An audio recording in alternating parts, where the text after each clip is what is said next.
প্রথম দেখায় মনে হবে কলেজ ছাত্র, তবে তার আসল পরিচয় অনলাইন জুয়ারি। বাজিকর পুঁজিমেটা.com, 1xBet সহ বিভিন্ন জুয়ার সাইটে অ্যাকাউন্ট খুলে লাখ টাকা বাজি ধরেন।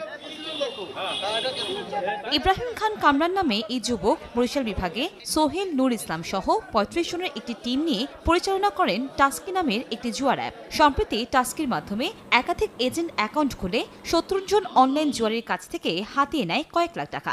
অভিযোগ পেয়ে তদন্তে নামে পুলিশের সাইবার টিম। রোববার সকালে বরিশাল নগরীর রসুলপুর এলাকায় অভিযান চালিয়ে আটক করা হয় চক্রের মূল হোতা ইব্রাহিমকে। পুলিশ জানায় ২০২১ সাল থেকে জুয়ার সঙ্গে জড়িত ইব্রাহিম ক্রিকেট, ফুটবল সহ নানা খেলায় অনলাইনে জুয়া খেলে মাসে কোটি টাকা হাতিয়ে নেয় সে। তার বিরুদ্ধে একজন মৌখিক অভিযোগও রয়েছে যে প্রায় ৩০ থেকে ৩৫ লক্ষ টাকা তার সাথে প্রতারণা করার। তো পুরো বিষয়টাকে আমরা এখন ভালোভাবে গভীরভাবে তদন্ত করে দেখছি এবং আমরা আমাদের আইনানুগ ব্যবস্থা খুব দ্রুত গ্রহণ করব।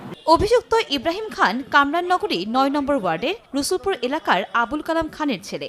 ইব্রাহিমের কাছ থেকে দুটি অ্যান্ড্রয়েড মোবাইল ও তার বিকাশ থেকে ২.৫ লাখ টাকা জব্দ করা হয়েছে। সময় সংবাদ, বরিশাল।